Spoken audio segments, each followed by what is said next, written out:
शुरू होती है दिल्ली के कनॉट प्लेस से। भीड़ में लोगों के सामान बेचने की आवाज आ रही है। कोई चूड़ी बेच रहा है तो कोई गोलगप्पे। अलग अलग स्टॉल्स पर लोग आने जाने वालों को बुला बुलाकर अपनी ओर खींच रहे हैं। कुछ ग्राहकों की आवाजें आ रही है जो मोल भाव कर रहे हैं। ये दिल्ली के लोगों का आम दिन है जो किसी बाहर वाले को अफरा तफरी से कम नहीं लगेगा। ऐसा ही आम दिन है 24 वर्षीय शिवम के लिए। मासूम सा दिखने वाले शिवम की आवाजें उस अफरा तफरी को चीरते हुए अलग ही सुनाई दे रही थी।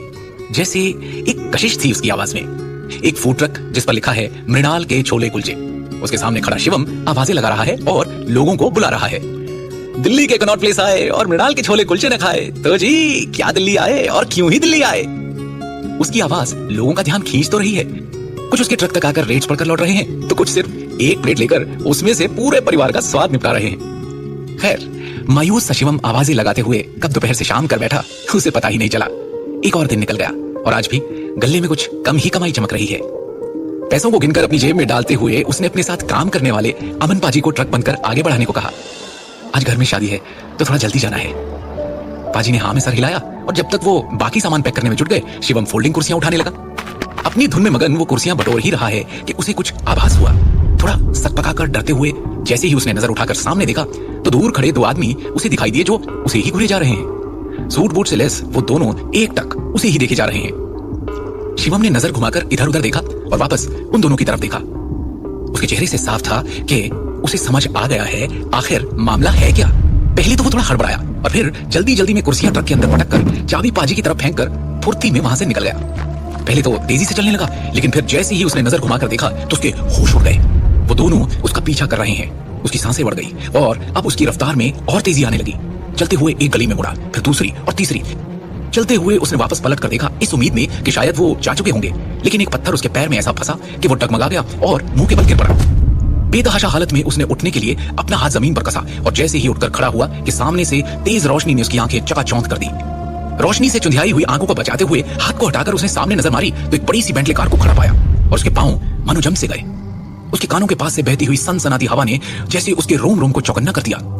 जिन अतीत के पन्नों को फाड़ कर वो कब का जलाकर राख कर चुका था वो आज फिर उसके सामने खुलकर उड़ रहे हैं। और फिर उस कार का दरवाजा खुला जिसमें से एक आदमी निकलकर उसकी तरफ चलकर आया। जिस किस्से को पिछले 15 साल से वो रोज थोड़ा थोड़ा करके भुला रहा था वो आज उसके सामने उसकी आंखों में आंखें डाले खड़ा मुस्कुरा रहा है। शिवम इस आदमी को पहचानता था। शिवम के सामने खड़े 58 वर्षीय आदमी के चेहरे में और हाव भाव में ज्यादा कोई बदलाव नहीं हुआ है। शिवम उसकी तरफ देखता है और मुड़कर जाने को हुआ कि वो दो आदमी भी जो उसका पीछा कर रहे थे उसके सामने खड़े हो गए। वो उन्हें मार गिराना चाहता था लेकिन उसने अपना गुस्सा दबाया। हालांकि शिवम टेंशन में था लेकिन उसको वो दिखाना नहीं चाहता था। शिवम उन आदमियों को अपने सामने से हटाते हुए जाकर उस कार में बैठ गया। अंदर एक अजीब सी कशमकश का माहौल था। शिवम ने उस आदमी से पूछा, आप लोगों ने मुझे ढूंढा कैसे? एक तीखी मुस्कान के साथ उस आदमी ने जवाब दिया, आपसे बेहतर कौन जानता है कि हम जिसे ढूंढना चाहें उसे पाताल लोक से भी खींच निकालें। फिर आप तो यहाँ दिल्ली में ही मिल गए। क्यों? सही कहा ना मैंने मिस्टर शिवम शाह। शिवम के चेहरे पर बेचैनी का माहौल छा गया जैसे ही उसने तेजी में कह डाला, मेरा नाम शिवम शाह नहीं शिवम गांधी है। हमें फर्क नहीं पड़ता लेकिन हमें जो चाहिए वो तो आपसे ही मिलेगा। अब चाहे आप शाह रहें या गांधी बनकर घूमें। और मैं भी आपसे कह चुका हूं, अच्छे से समझा चुका हूं कि जो आपको मुझसे चाहिए वो मैं आपको नहीं दे सकता। उस आदमी के चेहरे पर मायूसी साफ झलकने लगी। उसने गहरी सांस ली और शांत भाव से शिवम की तरफ देखा। तो मैं ये मान लूं कि आप सच में सर यानी अपने दादाजी का इनविटेशन ठुकरा रहे हैं। भाड़ में गए आपके सर। शिवम से अब और सहन नहीं होता और वो सच का सामना करता है। जिस पल उन्होंने चुपचाप खड़े होकर मुझे और मेरी माँ को उस घर और उस परिवार से अपने बेटे के हाथों बेइज्जत होते देखा उसी वक्त से उनके साथ मेरे सारे रिश्ते नाते खत्म हो गए थे। और ये कहते ही शिवम के सामने 15 साल पुराना अतीत चमकने लगा। उसकी माँ जमीन पर गिरी पड़ी है, उसके माथे से खून निकल रहा है और कोई उसे मार रहा है। 8 साल का शिवम इस दर्दनाक दृश्य को देख रहा है। पास में खड़े दादाजी कुछ नहीं बोल रहे थे। अतीत के इस मंजर से शिवम को उस काले सूट वाले आदमी ने बाहर निकाला। आप भी जानते हैं कि वो ऐसा नहीं करना चाहते थे। 2 साल से दादाजी की तबीयत खराब है। उन्होंने ही कहा था कि हम आपको ढूंढ कर लाएं। शिवम बहुत ही सीरियस टोन में उस आदमी से कहता है, मुझ पर इन सारी बातों का कोई असर नहीं होने वाला है। मैं उस घर में कदम नहीं रखूंगा क्योंकि उस घर में वो इंसान रहता है जिसने मेरी माँ की बहुत बेइज्जती की थी और यही दादाजी थे जिन्होंने अपने बेटे को रोकने की कोशिश भी नहीं की। अब उन्हें मुझसे क्या चाहिए? अब प्लीज जाकर उनसे कह दो कि मुझे मेरी जिंदगी अपने शर्तों पर शांति से जीने दें। शिवम, ये आप कैसी बात कर रहे हैं? सोच कर देखिए, आप एक शाह होकर किस परिवार से अपना नाता तोड़ना चाहते हैं? शिवम के गुस्से का बांध टूट जाता है और वो कार की खिड़की के कांच पर गुस्से में मुक्के मारना शुरू कर देता है। वो आदमी समझ नहीं पाता कि शिवम इतनी जिद क्यों दिखा रहा है। उसका हाथ पकड़ता है। शीशे को कुछ नहीं होगा, लेकिन आपका हाथ जरूर जख्मी हो जाएगा। दादाजी ने साफ साफ कहा है कि हम आपको उन तक एकदम सही सलामत पहुंचाएं। शिवम को मानो तो जैसे काटो तो खून नहीं। वो उस आदमी की तरफ मुड़ता है और अपने गुस्से को पीकर कहता है, देखिए मैं आपसे आखिरी बार कह रहा हूं, 15 साल का वो दिन मैं कभी नहीं भूल सकता। और मुझे नहीं लगता कि दादाजी, मेरा मतलब है सर, भी कभी भूल पाएंगे। और अगर वो भूलना चाहेंगे भी तो मैं उन्हें भूलने नहीं दूंगा। उस दिन सर के बेटे ने मेरी माँ की बेइज्जती की थी, उनके स्वाभिमान को ठेस पहुंचाई थी, उनका भरोसा तोड़ा था। उनकी औकात 1-2 कौड़ी के इंसान से बदतर की थी। उस दिन मेरी माँ के साथ जो सलूक हुआ था उस घर में, उन्हें जैसे सर के बेटे ने धक्के मारकर बाहर निकाला था। और क्या गलती थी उनकी?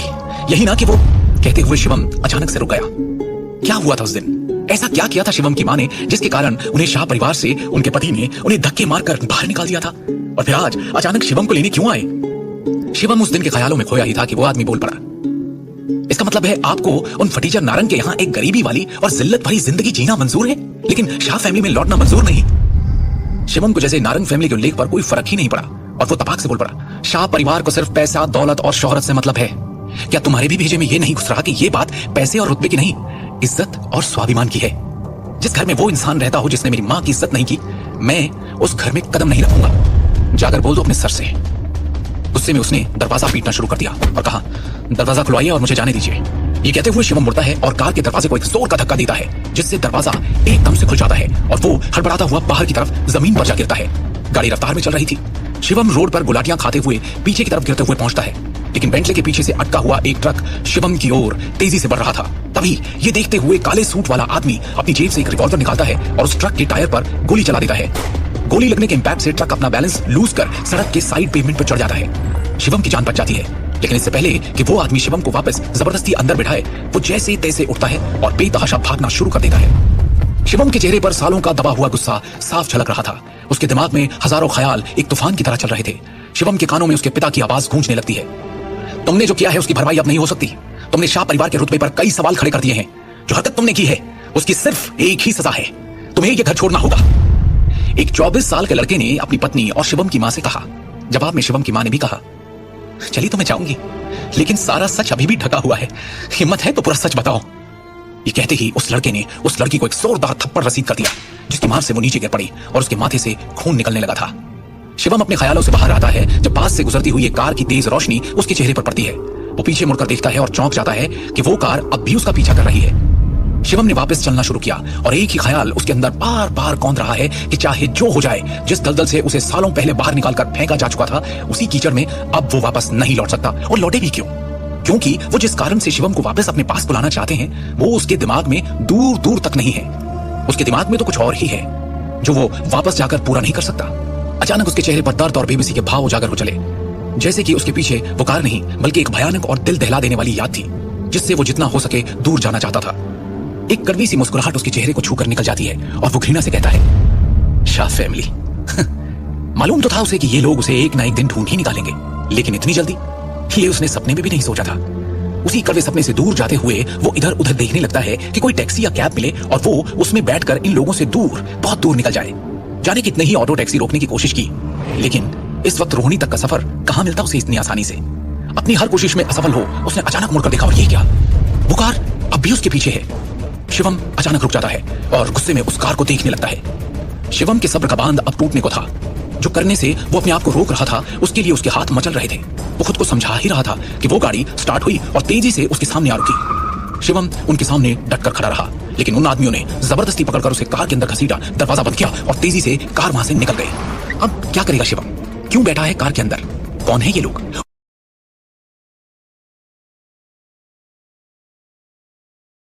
कार तेजी से दिल्ली की सड़कों से होती हुई भाग रही थी। ट्रैफिक और रूल्स जैसे इस कार और इसमें बैठे लोगों के लिए बने ही नहीं थे। शिवम हैरत में उस आदमी को देखता रहा, कई दफा पूछने पर भी कि ये सब क्या हो रहा है और क्या उसे किडनैप कर लिया गया है। उस आदमी की तरफ से कोई जवाब नहीं आया और शिवम ने भी अपनी कोशिशें बंद कर दी। अब वो सिर्फ इस सफर के खत्म होने का इंतजार कर रहा है और इस डर से जूझ रहा है कि क्या उसे वाकई में सर के पास ले जाया जा रहा है। क्या आज वो होगा जिससे वो पिछले 10 सालों से भागता आ रहा है? खैर, शिवम अपनी सोच को टटोल ही रहा था कि अचानक तेजी से कार के ब्रेक्स लगे और शिवम आगे की तरफ खिसक गया। खुद को संभालते हुए उसने देखा कि कार एक सुनसान सड़क पर आकर रुक गई और फौरन एक आदमी आगे से उतरकर शिवम की साइड आया और कार का दरवाजा खोल दिया। चौंकते हुए उसने उस आदमी की तरफ देखा और हजारों सवालों में से वो एक सवाल पूछने का मन बनाने लगा। कितने में वो आदमी बोल पड़ा, पहले ही कह चुका हूं मैं आपसे, आपको किडनैप या आपके साथ कुछ भी गलत करने की मैं सोच भी नहीं सकता। सर को ये कभी पसंद नहीं आएगा। इस वक्त आपको कोई टैक्सी नहीं मिलती और फिर उन नारंग के यहाँ की शादी ही क्यों ना हो। आप टैक्सी से उतरते हुए अच्छे नहीं लगेंगे। बड़ी गाड़ी से उतरकर वहां एंट्री मारना आपको सूट करता है। आखिर आप शाह खानदान की आखिरी उम्मीद है। डोंट वरी, होटल यहां से थोड़ी ही दूर है, कोई आपको हमारे साथ नहीं देखेगा। ये कहते हुए उसने एक महंगा सा सूट शिवम की तरफ किया और अपनी बात पूरी की। ये पहन के चाहिए, जो आपने पहना है वो आपके लायक नहीं। शिवम ने उस सूट की तरफ देखा और फिर उसकी तरफ और धीरे से गाड़ी से उतरते हुए कहा, ये सब नहीं चाहिए। अगर करना ही है मेरे लिए कुछ, तो आज के बाद फिर कभी मुझसे मिलिएगा नहीं और ना ही मुझे परेशान करें, वही काफी होगा। उस आदमी ने कोई जवाब नहीं दिया, लेकिन एक आखिरी बार अपनी बात जरूर रखी शिवम के सामने। एक बार सर के इनविटेशन के बारे में गौर से सोचकर देखिएगा, मैं इसे आपका आखिरी जवाब नहीं मान रहा हूं। शिवम ने बिना कुछ कहे दरवाजा बंद कर दिया और पलटकर खड़ा हो गया। कार तेजी से वहां से निकल गई और तब उसने अपनी जेब से निकालकर सिगरेट जलाई और सड़क की दूसरी तरफ मुड़कर चलने लगा। चलते हुए अतीत के गहरे राज उसकी आंखों के सामने नाचने लगे। सिगरेट के हर कश के साथ वो दर्द और वो जहन से कभी ना मिटने वाली भयानक सच्चाई उसके अंदर घूम घूम कर धुएं के साथ बाहर निकल रही थी। एक कुटिल मुस्कान के साथ उसके मुंह से फिर निकल पड़ा, शाह खानदान। और वो सोच के समंदर में डुबकियां मारते हुए खो सा गया। पूरी दुनिया में शाह खानदान का रुतबा गौर करने वाला है। नाम, शान, शौकत और दौलत की कोई कमी नहीं है उस परिवार में, जिसके मुखिया थे शिवम वर्धन शाह। गुजरात के सूरत शहर का एक छोटा सा व्यापारी जिसने दिल्ली आकर अपनी जड़ें जमाई और देखते ही देखते बिजनेस की दुनिया में राज करने लगा। और उनके घर जब उनका सबसे पहला पोता हुआ तो शोहरत की परंपरा को कायम रखने के लिए उस पोते का नाम रखा गया शिवम शाह। कहा जा सकता है कि शिवम उसी वैभव और इज्जत का हकदार बन सकता था। जन्म से ही उसकी किस्मत में एक बड़ा आदमी बनकर रुतबे से रहने की आंधी घूमनी चाहिए थी, लेकिन ऐसा कुछ नहीं हुआ। क्योंकि बात कुछ ऐसी थी कि शिवम वर्धन के दूसरे बेटे भावेश, जो शिवम के पिता भी थे, उन्हें एक दूसरी औरत अंजलि की तरफ आकर्षण हो गया। और शिवम जब महज 14 साल का था तब भावेश ने एक साथ कई गलत फैसले ले डाले। अपने बड़े भाई भौतिक और छोटे भाई भूषण से वो शिवम वर्धन की सत्ता की राजगद्दी के लिए तो लड़ ही रहे थे, लेकिन उसके साथ साथ उन्होंने शिवम की मां मृणाल को तलाक भी दे दिया और शादी करके अंजलि को घर ले आए। मृणाल को उस तलाक से ज्यादा दुख इस बात का था कि पूरी जिंदगी उसने भावेश का साथ दिया, उसके साथ कदम से कदम मिलाकर खड़ी रही। यही नहीं, जब बीच में बिजनेस को गहरा धक्का लगा था तब उस गरीबी और परेशानी के दिनों में भी उसने भावेश का हाथ और साथ कभी नहीं छोड़ा था। और उसी भावेश ने आज दिल्ली के एक दूसरे अमीर घराने की लड़की अंजलि के साथ उससे रिश्ता तोड़ लिया था। यूं तो मृणाल एक साधारण परिवार की लड़की थी, लेकिन इरादों की मजबूत और जिगर की एकदम पक्की थी। हारना और जिंदगी के उतार चढ़ाव से थककर उनके आगे झुक जाना जैसे उसने कभी सीखा ही नहीं था। और फिर आया वो दिन जब मृणाल ने भावेश के खिलाफ आवाज उठाई। भावेश एक दूसरी औरत के बस में अपने आवेश तक को खो चुका था। उस दिन उसने अपनी सारी हदें पार कर दी जब उसने मृणाल पर हाथ उठाया। मृणाल की आवाज दबाने के लिए उसे शिवम वर्धन ने भारी रकम देने का प्रस्ताव रखा था, लेकिन स्वाभिमानी मृणाल ने बिना कुछ लिए अकेले घर छोड़ने का फैसला ले लिया। क्योंकि शिवम अपनी मां से अलग नहीं होना चाहता था, इसलिए उसने भी शाह फैमिली की सारी रुकावटों को पार कर अपनी मां के साथ शाह में जन छोड़ दिया था। बस तब से ही शिवम और मृणाल शाह फैमिली की नजरों से दूर एक ठीक ठाक जिंदगी गुजार रहे थे। और क्योंकि शिवम अपनी मां के पद चिन्हों पर चल रहा था, उसने अपना सरनेम भी शाह से बदलकर अपनी मां का सरनेम गांधी अपने नाम के साथ जोड़ लिया। उस दिन और उस वाकये को बीते पूरे 10 साल हो चुके हैं। 3 साल पहले कैंसर की वजह से मृणाल ने भी दम तोड़ दिया। शिवम ने तो जैसे मान लिया था कि उसे उस दर्दनाक याद का सामना फिर कभी नहीं करना पड़ेगा, लेकिन उसने सोचा नहीं था कि शाह फैमिली उसे इतनी जल्दी खोज निकालेगी। पर क्यों, आखिर क्यों? ऐसा क्या चल रहा है उस परिवार में? इतना बड़ा शक्तिशाली और राजनीतिक कनेक्शंस वाले परिवार को आखिर इतने साल बाद अब शिवम की क्या जरूरत पड़ गई? क्यों सर, मतलब भावेश शाह अब शिवम को वापस शाह फैमिली का हिस्सा बनाकर शाह मेंशन में लाना चाहते हैं? ये सवाल उसके अंदर तूफान मचा ही रहे थे कि उसने देखा उसकी सिगरेट खत्म हो चुकी है। आखिरी कश खींचकर उसने सिगरेट फेंकी, जूते से कुचली और उसके साथ ही शाह फैमिली से संबंधित कोई भी ख्याल अपने पांव के नीचे मसल दिया और सड़क के दाहिने मोड़ से घूमकर चाणक्यपुरी के आईटीसी मौर्य होटल की तरफ तेजी से कदम बढ़ाने लगा। आईटीसी मौर्य में आज नारंग परिवार के सबसे बड़े बेटे की इकलौती बेटी तान्या नारंग की शादी है। माहौल बड़ा है और ये मौका भी, क्योंकि तान्या की शादी होने जा रही है शहर के एक और मशहूर और प्रभावशाली परिवार सिंघानिया के छोटे बेटे दर्श सिंघानिया से। शहर में बहुत कम मौके ऐसे होते हैं जब इतना बड़ा और विशाल गठबंधन देखने को मिलता है। अब क्योंकि ये दिन और ये शादी इतनी अहम है, तो शहर के सब बड़े बड़े प्रभावशाली लोगों को यहाँ बुलाया गया है। बड़े बड़े इंडस्ट्रियलिस्ट, बिजनेसमैन, नेता, अभिनेता, बहुत से खास लोग आज यहाँ पहुंचने वाले हैं और उन्हीं के बीच होने वाले हैं नारंगी फैमिली के लोग भी, जिनके साथ शिवम का एक गहरा रिश्ता जुड़ चुका है। वरना आज के वक्त में शिवम का जो स्टेटस है, उसके साथ वो आईटीसी मौर्य जैसे भव्य होटल में कदम रखने की सपने में सोच भी नहीं सकता था। लेकिन क्या ऐसा रिश्ता था शिवम का नारंग परिवार के साथ? कौन है ये नारंग जिनके साथ शिवम के होने पर शाह फैमिली को दिक्कत है? क्यों है शिवम इन लोगों के साथ? इन सब गुत्थियों और पहेलियों का जवाब बनकर खड़ी है दृष्टि होटल के बाहर। ख्यालों में खोए शिवम को पता ही नहीं चला कि कब उसे चलते हुए 15 मिनट हो गए और कब वो उस भव्य और विशाल होटल के सुनहरे दरवाजे के सामने आ पहुंचा, जहां एक सुंदर सी संगमरमर की तरह फुर्सत से तराशी हुई छरहरा बदन लिए और हल्के नीले रंग का स्टाइलिश सा गाउन पहने एक 22 वर्षीय लड़की खड़ी उसकी तरफ निरुत्सुक नजरों से देख रही है। शिवम उस तक चलकर गया और एक साधारण स्वर में उसने कहा, अच्छी लग रही हो। दृष्टि ने एक पल के लिए उसकी तरफ देखा और फिर नजरें घुमा ली। वो इधर उधर देखने लगी कि और कौन कौन आ रहा है शादी में, और शिवम दृष्टि की बेचैनी को देख और समझने लगा। दृष्टि को देखकर उसे वो दिन याद आ गया जिस दिन उन दोनों की शादी हुई थी। ये खूबसूरत लड़की है शिवम गांधी की पत्नी दृष्टि नारंग। उस दिन भी दृष्टि उतनी ही खिल रही थी जितनी की आज, बस कारण अलग है।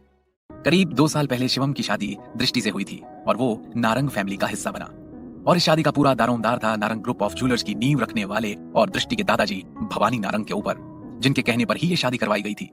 एक घटना की तरह याद रखी जाने वाली ये शादी जब हुई थी तब दिल्ली के सारे बड़े बड़े लोगों और पावरफुल परिवारों में खलबली मच गई थी। ये किस्सा एक बड़ी चर्चा का विषय बन चुका था और सब मिलकर भवानी नारंग की खिल्ली उड़ा रहे थे कि वो सठिया चुके हैं, इसीलिए तो ऐसे बिना सोचे समझे अपनी पोती की शादी एक अनाथ से करवा रहे हैं जिसके पास ना तो पैसा है और ना ही पावर। सोचने वाली बात है कि एक वक्त पर दृष्टि की खूबसूरती के किस्से पूरी दिल्ली में मशहूर थे। उसके दादा के पैसों के लालच में तो कोई भी कर लेता उससे शादी, लेकिन सिर्फ उसकी सुंदरता के ही कई दीवाने थे। दिल्ली के बड़े अमीर और नामी गिरामी घरानों से उसके लिए शादी के रिश्ते आ रहे थे, जो आपस में इस होड़ में थे कि कौन बनेगा ऐसी बला की सुंदर लड़की का अधिकर्ता। लेकिन उसकी शादी उसके दादा की मर्जी पर करवा दी गई एक मामूली और साधारण से लड़के शिवम से। बाकी सबकी छोड़ भी दें तो खुद दृष्टि भी इस गठबंधन से खुश नहीं थी। शादी के सारे रीति रिवाजों में बस वो शरीर से ही मौजूद थी, लेकिन उसका दिल और मन कभी भी इस रिश्ते को मानने के लिए राजी नहीं था। और शायद यही कारण है कि शादी के बाद भी शिवम और दृष्टि में कभी भी पति पत्नी का रिश्ता या संबंध स्थापित नहीं हो पाया। 2 साल भी चुके हैं, लेकिन ना तो दृष्टि ना ही उसके परिवार वाले कभी ये समझ पाए कि आखिर भवानी नारंग ने यह रिश्ता जोड़ा तो जोड़ा क्यों। जानते भी कैसे? क्योंकि ये राज तो सिर्फ और सिर्फ 2 ही लोगों को पता था, एक भवानी नारंग और दूसरा शिवम। बस ये 2 ही राजदार थे इसके। एक गहरा राज था जो कारण बना था इस जोड़ी का, और 1 साल पहले जब भवानी नारंग का स्वर्गवास हुआ उसके बाद अब सिर्फ और सिर्फ एक ही वजह है, शिवम, जो जानता है इस रिश्ते का असली सच। दृष्टि को हमेशा ये मलाल था कि उसके दादा ने कभी नहीं बताया उसे, आखिर क्यों कर दिया था उन्होंने उसकी जिंदगी का इतना बड़ा फैसला उससे पूछे और उसकी मर्जी के बिना। भवानी नारंग के जाने के बाद दृष्टि तो इन सवालों से जूझ ही रही थी, लेकिन उसके परिवार में एक बड़ी उथल पुथल मच गई थी। नारंग ग्रुप ऑफ ज्वेलर्स में बड़े सारे बदलाव जन्म लेने लगे। पावर और अधिकारों की लड़ाई में एक तूफान आया और उसमें भवानी नारंग के दूसरे बेटे और दृष्टि के पिता अखिल नारंग को कंट्रोल और पावर की कुर्सी से नीचे उतरना पड़ा। कंपनी के शेयर्स में से बाकी 2 भाइयों ने अखिल को कुछ ना देने का फैसला किया, और फिर धीरे धीरे नारंग अपनी कंपनी में और बाकी दोनों भाइयों के परिवार की तुलना में अखिल के परिवार का होल्ड और प्रभाव कम होता गया। इसका कारण शिवम बिल्कुल भी नहीं था, लेकिन फिर भी दृष्टि के पिता अखिल और उसकी मां सिमी हमेशा उसे नीची नजरों से देखते थे। शिवम तो सिर्फ भवानी नारंग के जोड़े हुए रिश्ते निभा रहा था, लेकिन उसके सास ससुर उसे हमेशा नकारा समझते थे। ना उसके परिवार का पता ठिकाना था, ना ही कोई जमा पूंजी। ऐसे में वो कैसे खरा उतरता नारंग परिवार के बाकी दामादों की तुलना में। वो इज्जत, वो रुतबा जिसकी उम्मीद शिवम ने कभी की ही नहीं थी, लेकिन जो उसे यहाँ मिलनी चाहिए थी, वो उसके हिस्से में नारंग फैमिली में कभी नहीं आई। सिर्फ दृष्टि ही नहीं, बाकी परिवार के लोगों ने भी कभी उसे दामाद होने का दर्जा नहीं दिया और बस उसे नीच समझा था। खैर, यहाँ होटल के बाहर खड़े शिवम समझने की कोशिश कर ही रहा था कि दृष्टि की बेचैनी का कारण क्या है कि इतनी में दृष्टि उसकी तरफ मुड़ी और तपाक से बोल पड़ी, शिवम प्लीज अंदर रिसेप्शन के बाद डिनर के वक्त ज्यादा बात मत करना। शिवम बिना कोई जवाब दिए आगे बढ़ने लगा। जब दृष्टि ने उसे आवाज दी, शिवम, शिवम रुका और दृष्टि उसके पास चलती हुई आई और बड़े गंभीर स्वर में कहा, अंदर से आ जाएंगे, लेकिन याद रखना आज का दिन बहुत खास है हमारे लिए। हमारा पूरा फ्यूचर सिर्फ आज पर टिका है। अंदर मैं कुछ ऐसा करने वाली हूं जिसके बारे में किसी ने कभी सोचा भी नहीं होगा। शिवम ने हाँ में सिर हिलाते हुए धीरे से कहा, जानता हूं। और वो दोनों अंदर की तरफ बढ़ने लगे। शिवम जानता था कि दृष्टि आज क्या करने वाली है और क्यों। क्या चल रहा है दृष्टि के अंदर, क्या करने वाली है वो आज, क्या।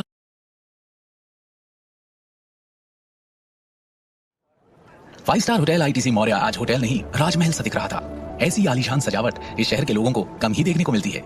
जगमगाती झालरों और कांच की लाखों लड़ियों की चमक लोगों को दूर से ही आकर्षित कर रही थी। मेन गेट से लेकर होटल के एंट्रेंस तक बिछी मखमल सी कश्मीरी कामगार कालीन, देश विदेश से लाई गई एंटीक सजावट की वस्तुएं जो भवानी नारंग की धरोहर थी, उनके ऊंचे और महंगे शौक प्रदर्शित कर रही थी। वहीं गार्डन में एक छोटा सा तालाब और उसमें तैरती रंगीन मछलियां चौधियाई आंखों को ठंडक देने का काम कर रही थी। होटल के बाहर पार्किंग भी आम नहीं थी। Rolls Royce, Lamborghini, Jaguar, Bentley, Audi जैसी शानदार गाड़ियों की कतारें लोग सपनों में ही देखते हैं कि तभी इस नजारे को चीरती हुई एक नौजवान की आवाज आती है, दृष्टि, मेरी प्यारी बहना, ओह तुम टैक्सी से आई हो? अरे मुझे कॉल किया होता, मैं गाड़ी भेज देता। कम से कम आज तो नारंग खानदान की इज्जत का ख्याल किया होता। बोलता हुआ वो नौजवान अपनी पोर्शा 911 से उतरकर उसका दरवाजा बंद करता है और दृष्टि और शिवम की ओर बढ़ने लगता है। बातों और हाव भाव से साफ समझ आ रहा है कि उस नौजवान के दिल में अपनी बहन दृष्टि के लिए फिक्र नहीं बल्कि व्यंग्य और कटाक्ष है। दृष्टि खून का घूंट पीकर चुप रह जाती है, जैसा कि वो नारंग परिवार के हर सदस्य के सामने करती आई है तब से, जब से उसके पिता अखिल नारंग की हैसियत बाकी नारंग जैसी नहीं रही, और तब से और भी ज्यादा जब से उसकी शादी शिवम के साथ हो गई। पर उसके गाड़ी से ना आ पाने का कारण सिर्फ उसके पिता की गिर चुकी हैसियत थी, जिसके चलते वो दृष्टि के लिए एक निजी कार का इंतजाम नहीं कर सकते थे। इसमें भी शिवम का कोई कसूर नहीं था, लेकिन हमेशा की तरह नारंग की निगाहें तो दृष्टि पर होती, पर निशाना बेचारा शिवम। दृष्टि दृष्टि इतनी बेवकूफ क्यों हो तुम? तुम्हें कितनी बार ऑफर दिया, 3 बेटे हैं सिंघानी अंकल के, छोटे से बात चलाने को तैयार था मैं। अरे लाइफ सेट हो जाती तुम्हारी, पर तुम्हें तो ये फटेहाल जिंदगी भाग गई है शायद। भाई जैसे जैसे ताने कसता जाता, उसकी आवाज में और भी नफरत और जहर घुलते जाते। दौलत और रुतबे के मद में चूर वो जैसे भूल चुका था कि वो जिसके लिए ऐसी कड़वी और जिल्लत भरी बातें बोल रहा है वो यही उसके सामने मौजूद है। अब भी देर नहीं हुई है। हमारे स्टैंडर्ड की कई फैमिलीज हैं जिनमें एक से एक लड़के हैं तुम्हारे लायक। तुम आज ही इस फटीचर से पल्लू छुड़ा लो तो मैं आज ही किसी से बात कर लूं। दृष्टि के बगल में शिवम ऐसे खड़ा है जैसे उसे पता है कि उसका यहाँ कोई अस्तित्व नहीं, पर दृष्टि से अब उसकी जिल्लत सही नहीं जा रही। वो धीमी मगर गुस्से भरी आवाज में कहती है, करण काफी कुछ बोल गए तुम, अब भी कुछ बचा है क्या? एक तो बड़ा भाई होने के नाते मैं तुम्हारी भलाई सोच रहा हूं, और तुम हो के पसंद है तुम्हें ये आदमी, ये 2 कौड़ी की गरीब और जिल्लत से भरी जिंदगी? तो जियो, बाहर में जाओ। कुछ सेकंड का विराम लेकर शिवम को जैसे भांपते हुए अचानक कहता है, ओह एक सेकंड, नारंग परिवार का उठाया हुआ अनाथ फटेहाल दामाद उनकी बेटी की आलीशान शादी में आने की हिम्मत किसी वजह से ही कर सकता है। कहीं वो वजह? करण शिवम की आंखों में आंखें डालकर बात पूरी किए बिना रुक जाता है, पर शिवम जानता है कि उसका मतलब क्या है। शिवम की आंखों में अब गुस्सा है, पर इसके पहले कि वो कुछ कहने के लिए मुंह खोलता, दृष्टि अपने गुस्से को काबू में करते हुए फुसफुसाकर कहती है, बर्दाश्त कर लो प्लीज, कुछ मत कहना, इसकी बकवास से ज्यादा जरूरी आज यहाँ आने का मकसद है। शिवम खामोशी से इधर उधर देखकर अपना गुस्सा पी जाता है। करण दोनों की ओर देखते हुए एक और व्यंग्य का बाण छोड़ता है, हाँ तो गए हो, डिनर तक टिक जाओ, बहुत बड़ी बात है। कहते हुए वो पलटकर होटल के अंदर जाने लगता है। जाते जाते उसके चेहरे पर एक कुटिल मुस्कान है जो दृष्टि और शिवम नहीं देख पाते। यहाँ दृष्टि ग्लानि भरी आवाज में शिवम से कहती है, आई एम सॉरी। शिवम उसकी आंखों में ऐसे देखता है जैसे उसे पता है कि दृष्टि शिवम के प्रति अपने परिवार के रवैये को लेकर शर्मिंदा रहती है। शिवम जानता हूं कि भाव में सर हिलाता है। कुछ सेकंड की चुप्पी के बाद वो अपनी पैंट की दोनों पॉकेट में हाथ डालता है और एक दोस्त की तरह बोलता है, वैसे करण ने जो कहा, प्लीज शिवम। दृष्टि का लहजा एकदम से कड़क हो जाता है। शिवम फिर कहने की कोशिश करता है, लेकिन तुम यहाँ। दृष्टि एक बार फिर उसकी बात को काटते हुए गुस्से से कहती है, शिवम भले ही तुम जानते हो कि मैं यहाँ क्या करने आई हूँ, इस बारे में बात मत ही करो, तुम्हारा उससे कोई सरोकार नहीं। दृष्टि के ये शब्द शिवम के दिल पर तेज हवा के एक थपेड़े की तरह लगते हैं। वो जानता है कि दृष्टि ने दादाजी के दबाव में आके शिवम से शादी तो कर ली, मगर उसे पति का ओहदा नहीं दे पाई। दोनों एक घर एक कमरे बिना नाम के सही एक रिश्ते में रहते तो हैं, मगर वो उसे एक दोस्त का हक भी नहीं दे पाई, क्योंकि किसी को दोस्ती का हक देना मतलब उसे खुद पर भी कुछ हक देना।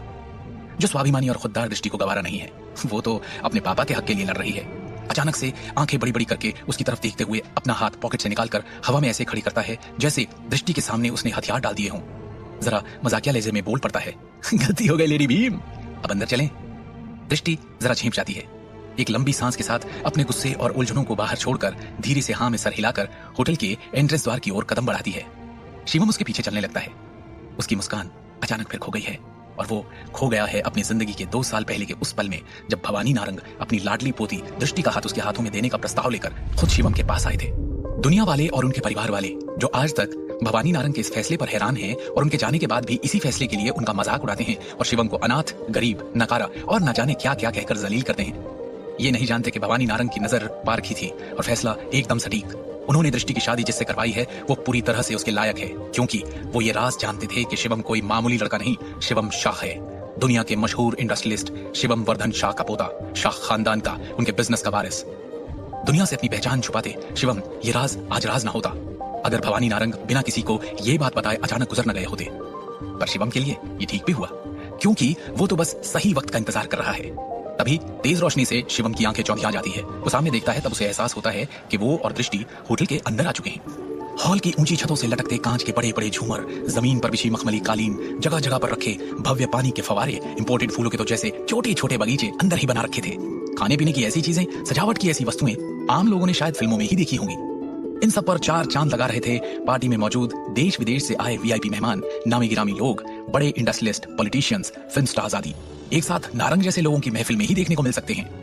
सारा का सारा नारंग परिवार यहाँ पहले से ही मौजूद है, जो मेहमानों का आवभगत करने में मशगूल है। पर अंदर आते ही दृष्टि की नजर तान्या को ढूंढ रही है। शिवम उसकी नजरों का पीछा करता चारों तरफ देख ही रहा है कि उसकी नजर तान्या पर पड़ती है। वो रही, धीरे से कहता है, जो सिर्फ दृष्टि सुन पाती है। वो उसकी तरफ देखती है, फिर चारों तरफ देखती है कि किसी ने शिवम को उसके कान में फुसफुसाते देखा तो नहीं। किसी ने नहीं देखा। वो चैन की सांस लेती है और तेज कदमों से तान्या की ओर बढ़ जाती है। एक शानदार सोफे पर बैठी तान्या अपनी सहेलियों के बीच घिरी है। बादामी शादी के जोड़े, हीरे पन्ने के जेवरातों से लदी तान्या आज बेहद खूबसूरत लग रही है, बिल्कुल उस राजकुमारी जैसी जिसे अपनी राजकुमारी होने का काफी घमंड है। अपनी सहेलियों से बात करती वो खिलखिलाकर हंस भी रही है, पर उसकी हंसी में भी नारंग परिवार की बेटी होने का दम्भ बरकरार है। उसे खुश देखकर दृष्टि के चेहरे पर एक मुस्कान आ जाती है। उसके पास पहुंचकर उसे शादी का तोहफा देते हुए दिल से कहती है, कंग्रेचुलेशंस तान्या, तुझे दुनिया की सारी खुशियां मिले, तू ऐसी ही हंसती रहे। पर दृष्टि को देखते ही तान्या के चेहरे की हंसी और खुशी दोनों चूर हो जाती है। उसकी सहेलियां दृष्टि को देखकर जरा दूर होकर आपस में बातें करने लगी। शायद दृष्टि के बारे में ही। कोई उसे व्यंग्य भरी नजरों से देख रहा है, कोई दया भरी। फिर वो आपस में बात करने में मशगूल हो गई। यहाँ तान्या दूसरी ओर देखकर बिना किसी भाव के बगल की गिफ्ट से भरी टेबल पर इशारा करके दृष्टि से कहती है, थैंक्स, गिफ्ट वहां रख दो। दृष्टि बुरा नहीं मानती। टेबल के पास खड़े सर्वेंट को गिफ्ट पकड़ाकर तान्या से प्यार से कहती है, तुझे स्टेज तक मैं लेकर चलूं? तान्या के भावहीन चेहरे पर अचानक से गुस्से और घमंड की शिकन आ जाती है। इस खुशी में वो चिढ़कर मगर धीमी आवाज में पूछती है। दृष्टि को उसकी ये बात चोट कर जाती है। खुद को संभालते हुए कहती है, तेरी बहन हूं मैं, तेरी दृष्टि दी। अब तान्या से रहा नहीं जाता। वो उसकी ओर देखती है। तमाशा ना हो इसीलिए धीमी आवाज में मगर नफरत भरे लहजे में कहती है, बस ये नाटक बंद करो। तुम यहाँ क्यों आई हो मैं अच्छे से जानती हूँ। दृष्टि चौंक सी जाती है। अखिल चाचू के लिए मदद मांगने आई हो ना, उनकी फैक्ट्री बचाने के लिए जो जल्द बंद होने वाली है। फंडिंग रोक दी गई है। मजदूरों को तनख्वाह देने तक की तो हैसियत रही नहीं उनकी, तो बंद ही होगी ना फैक्ट्री। उसमें न मैं कुछ कर सकती हूँ, न मेरे पापा और ना मेरा फियांसे दर्श, इसलिए सोचना भी मत। इतना कुछ सुनकर तान्या ने दृष्टि के चेहरे पर मानो बिना हाथ लगाए कई थप्पड़ जड़ दिए। इन थप्पड़ों के झन्नाटे भी इतने जोरदार हैं कि दृष्टि को एक पल के लिए सब दिखना सुनाई पड़ना बंद हो गया। तान्या तो इतना बोलकर वहां से आगे बढ़ गई, पर दृष्टि आंखों में आंसू लिए वहीं खड़ी रही। सोच रही है कि भले ही आज इस शादी में आने की उसकी वजह यही थी जो तान्या को पता थी, पर क्या उसे ये बात इस तरह से कहनी चाहिए थी? मदद नहीं करनी थी तो सीधे बोल देती। पर जिस तरीके का बर्ताव उसके साथ होने लगा है, क्या वो इसकी हकदार है? दादा की लाडली पोती, चाचा चाची की दुलारी, कजिन्स की फेवरेट दृष्टि आज सबकी आंखों का कांटा हो गई। कोई उससे सीधे मुंह बात तक नहीं करना चाहता, सिर्फ इसलिए कि उसने शिवम से शादी के लिए हाँ कर दी थी, वो भी दादाजी के कहने पर। शिवम को तो सब दृष्टि के परिवार की गिरती हुई हालत का जिम्मेदार मानते ही हैं, पर दृष्टि, उसका क्या कसूर है जो उसे ये नफरत मिल रही है? मुट्ठियां भींचकर अपने जज्बातों और आंसुओं पर काबू पाते हुए दृष्टि धीमे कदमों से तान्या के पीछे चल देती है। दूर खड़ा शिवम ये सब देख रहा है, पर जैसे आज तक वो अपनी जिल्लत का दर्द सहता आया है, दृष्टि के अपमान के दर्द को भी उसे वैसे ही पी जाना होगा। वो कुछ नहीं करता, इसलिए नहीं कि वो कर नहीं सकता, बल्कि इसलिए क्योंकि कुछ करने के लिए वो सही वक्त का इंतजार कर रहा है, हर एक दिन, हर एक पल। और उसे पता है कि वो दिन जरूर आएगा। क्या है वो सही वक्त? कब आने वाला है वो शिवम की जिंदगी में? और उस वक्त क्या करने वाला है शिवम? क्या ख्यालों में खोए शिवम को अचानक औरतों के हंसने की आवाज आती है। देखता है तो उसके चारों ओर नारंग परिवार की औरतें अपनी महिला मित्रों और मेहमानों में आई औरतों के साथ छोटे छोटे ग्रुप्स में खड़ी हंसी मजाक और बातें कर रही है। एहसास होने पर कि शिवम इतनी देर से औरतों के बीच घिरा अपने विचारों में डूबा था, जरा असहज हो जाता है और वहां से हटकर खड़े होने के लिए दूसरी जगह ढूंढने लगता है। तब तक उसकी नजर बार काउंटर पर पड़ती है, जिसके पास रखी एक लंबी टेबल पर नारंग परिवार के सारे दामाद मौजूद हैं। शिवम अब भी असहज है, पर इस असहजता का कारण कुछ और है।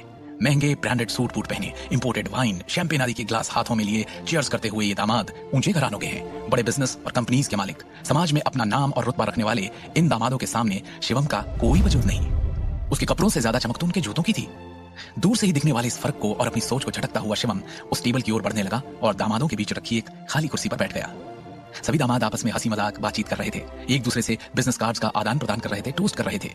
किसी ने शिवम से मिलने की, यहाँ तक कि उसकी तरफ देखने की जहमत भी नहीं उठाई, जैसे वो यहाँ होते हुए भी था ही नहीं। तब तक ग्लास के खनकने के साथ ऐलान करती हुई एक आवाज आती है, सभी आ गए, शायद वक्त आ गया है एक जाम इस शाम के नाम पिया जाए। भीड़ को चीरता हुआ करण हाथ में वाइन का ग्लास हवा में उठाए उस तरफ बढ़ता है। उसे आता देख सभी दामाद मुस्कुराते हुए उसका स्वागत करते हुए अपनी अपनी कुर्सियों से उठ खड़े हुए। उनमें से एक चापलूसी के लहजे में कहता है, अरे एक जान तो आपके नाम भी होना चाहिए करण भाई, आप तो हर रोज एक टोस्ट डिजर्व करते हो। करण के चेहरे पर एक गर्व भरी मुस्कान आ जाती है, पर खुद को व्यवहार कुशल दिखाने के लिए वो बोल उठता है, डिजर्व तो आप सभी लोग भी बहुत कुछ करते हैं। नारंग खानदान के 4 दामाद, आज 5वें 10 जीजू भी ऐड होने वाले हैं, बहुत खुश हूं मैं आज। नारंग खानदान के 6 दामाद हैं, पर वो छठा दामाद शिवम है। इसलिए उसकी गिनती करना करण ने जरूरी नहीं समझा।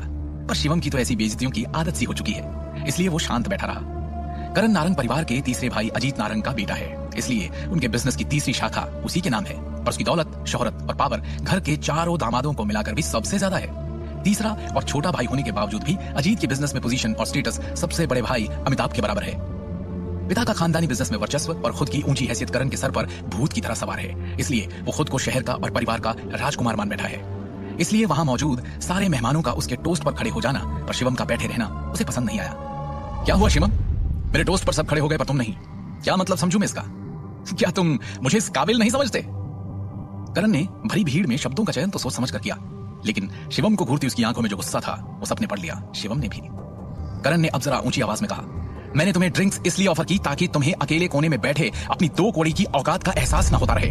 अपनी हैसियत से कहीं बड़ी इस पार्टी में फिट हो सको और तुम मुझे मना करोगे? हो क्या तुम? शिवम ने तो कुछ कहा भी नहीं था, पर सबकी नजरें उस पर टिक गई तो वो थोड़ा असहज हो गया। और जैसे ही वो खड़ा हुआ उसके मुंह पे छपाक से आकर वाइन गिरी जो करण ने फेंकी थी अपने ग्लास से। वहां मौजूद सारे मेहमान चौंक गए। बार काउंटर के इर्द गिर्द सन्नाटा छा गया, जिसे तोड़ते हुए करण ने बोला, शिवम, मैं तुम्हें वाइन ऑफर कर रहा हूं और तुम पीने से मना कर रहे हो। ऐसा क्या कर दिया मैंने? क्या तुम मेरी रिस्पेक्ट नहीं करते? करण के अचानक सनकियों की तरह बदले लहजे ने एक पल के लिए शिवम को भी चौंका दिया। फिर दूसरे ही पल उसे याद आया कि ये करण नारंग है, उसे नीचा दिखाने के लिए कुछ भी कर सकता है। शराब से नहाए हुए शिवम के चेहरे को उसकी गर्मी महसूस हो रही थी। उसके कपड़े भी शराब से और उसकी महक से तर हो गए। सबने अपनी आंखों से सब कुछ देखा, लेकिन किसी की कुछ कहने की हिम्मत नहीं थी। शिवम का साथ देना तो दूर, वो अब भी उसे हीनता और अपमान की नजरों से देख रहे थे। आज करण ने हद पार कर दी। शिवम का गुस्सा 7वें आसमान पर था। उसने मुट्ठियां भींची और करण की आंखों में ऐसे देखा मानो आज उसकी शामत है। एक पल को तो करण भी चौंक गया, पर इसके पहले कि शिवम मुट्ठियों का घुसा बनाकर करण के मुंह पे जड़ता, उसे दृष्टि याद आ गई। वो जद्दोजहद याद आ गई जो वो कर रही है अपने पापा के लिए। और शिवम का हाथ वहीं रुक गया, क्योंकि अगर ना रुका तो दृष्टि की जिंदगी और दूभर हो जाएगी, उसकी सारी कोशिशें नाकाम हो जाएंगी। किसी तरह एक बार फिर खून का घूंट पीकर शिवम ने खुद पर काबू किया और दोनों हाथों से अपना चेहरा साफ करते हुए शांत लहजे में करण से कहा, रिस्पेक्ट चाहिए, ठीक है, मैं कोशिश करूंगा। करण उसे हैरानी से देखने लगा। उसे यकीन नहीं हो रहा था कि इतनी बड़ी बेइज्जती भी शिवम सह गया, वो भी बिना कोई तमाशा किए। उसने मन में सोचा, इतने में नहीं टूटेगा, 2 कौड़ी के तुझे तो मैं तोड़ के दिखाऊंगा। ये सोचकर उसके चेहरे पर एक कुटिल मुस्कान आ गई जो शिवम देख न सका, क्योंकि वो अपनी हैंकरचीफ से अपने जूतों पर पड़ी वाइन साफ करने के लिए नीचे झुका है। करण उसके करीब जाकर खड़ा हो गया।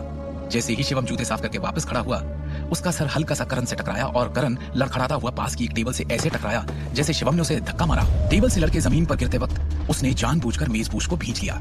जैसे ही वो गिरा, मेजपोश भी खींचा और उसके साथ टेबल पर रखी तमाम शराब की बोतलें, लोगों के लाए कीमती तोहफे और भी बहुत सी कीमती चीजें जमीन पर आ गिरी। कांच के सामान टूटने और बिखरने की आवाजें पूरे होटल में गूंज उठी। इस तेज आवाज ने होटल के कोने कोने में मौजूद हर एक शख्स का ध्यान आकर्षित किया और सभी हैरान होकर उस ओर इकट्ठे होने लगे। सबसे पहले भागते हुए तानिया आई, जिसके पीछे आई दृष्टि। भीड़ के बीचों बीच खड़े शराब में भीगे शिवम को देख और उसके सामने गुस्से में तमतमाए हुए करण को देख उसकी सांसें रुक सी गई। इन दोनों के पीछे आया तान्या का मंगेतर दर्श। शिवम, करण और दोनों के आसपास का मंजर देख दर्श का चेहरा उतर गया। इससे पहले कि वो या कोई और कुछ बोलता, करण ने लड़खड़ाते हुए खुद को संभाला और शिवम की तरफ उंगली उठाकर बोल पड़ा, इस 2 कौड़ी के शिवम ने मुझ पर हाथ उठाया, मुझे धक्का दिया, हिम्मत देखी इसकी, आपकी शादी की पार्टी खराब कर दी। दर्श जीजू, मुझे तो लगता है इसके सर पर बगावत सवार हो रही है। शिवम की ओर देखते हुए फनफना कर कहता है, क्यों, हमसे बगावत करेगा तू? नारंग से औकात भूल गया अपनी? दृष्टि को तो जैसे काटो तो खून नहीं।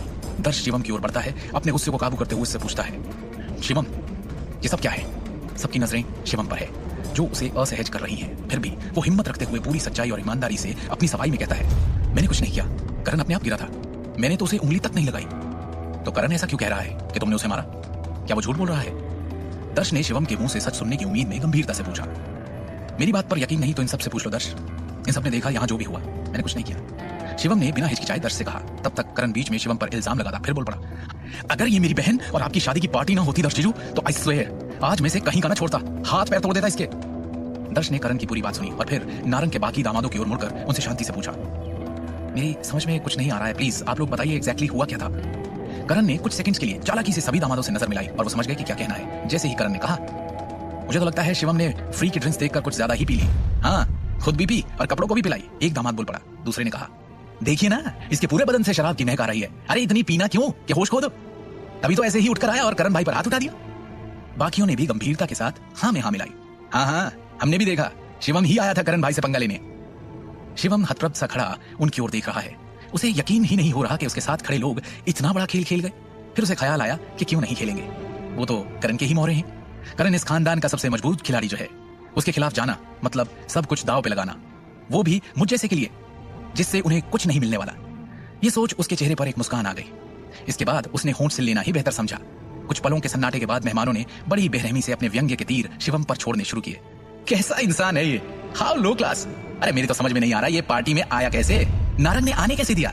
इनमें से एक आवाज ने शिवम का ध्यान अपनी ओर खींचा। किसी लायक नहीं हो तुम, कम से कम ऐसी नालायकी तो मत करो। ये दृष्टि थी जिसकी आंखों में शर्म और गुस्से के आंसू थे। शिवम की ओर बढ़ते हुए वो गुस्से से कहती है, पूरी पार्टी खराब कर दी तुमने। क्यों शिवम? शिवम ने जो किया उसके बाद वो यहाँ जो करने आई थी वो कैसे करती? किस मुंह से तान्या और दर्श से अपने पापा के लिए मदद मांगती? शिवम अभी के अभी तान्या और दर्श से माफी मांगो। दृष्टि की भीगी आंखें देख शिवम गुस्से में अपने दांत पीस कर रह जाता है। फिर खुद को शांत करते हुए उसके कहने पर तान्या और दर्श की तरफ मुड़कर शांति से कहता है, मुझे ऐसा नहीं करना चाहिए था, आपकी पार्टी खराब करने के लिए आई एम रियली सॉरी।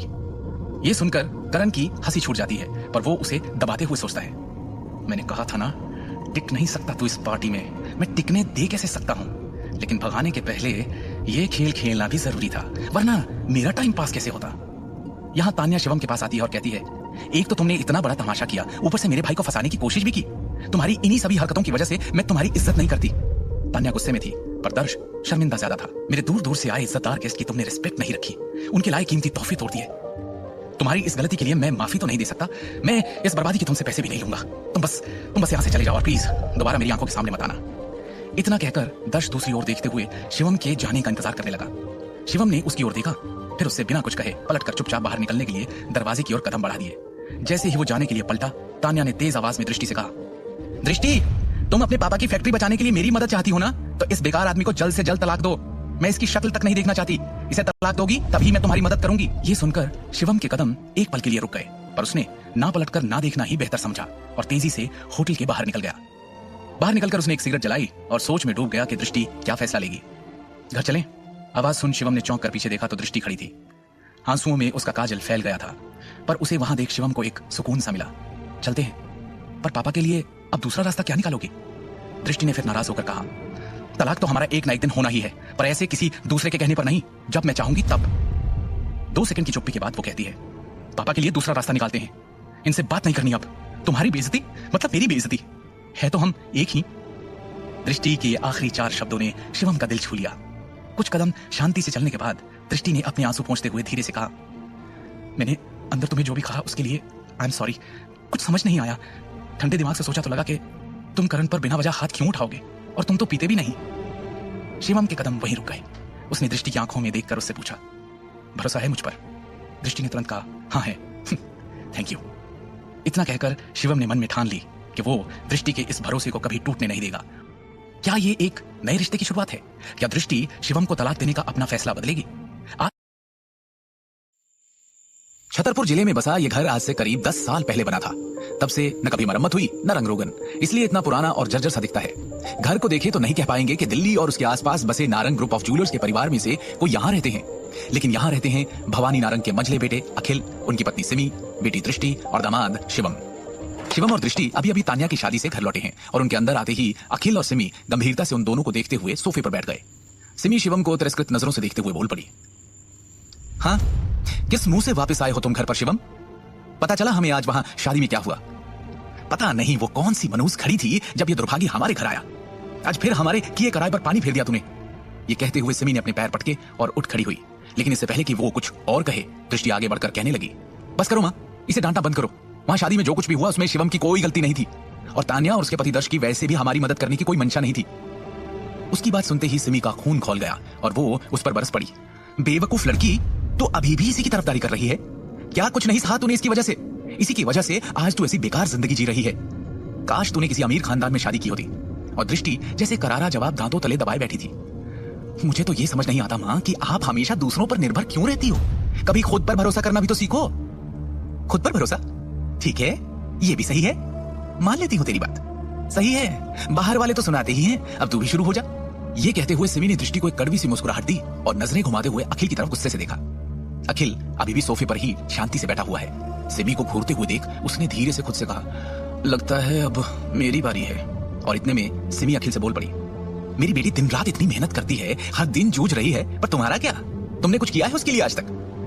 अखिल ने चिंताजनक होकर एक गहरी सांस ली और शिवम, जिसे शायद पहले से ही पता था कि घर पर ये सब होने वाला है, उसने परवाह न करते हुए धीरे से सबसे नजरें बचाकर किचन की तरफ अपना रुख कर लिया। खाना लग रहा है। शिवम पूरा खाना बना चुका था और ये कहते हुए टेबल पर प्लेट्स लगाने लगा।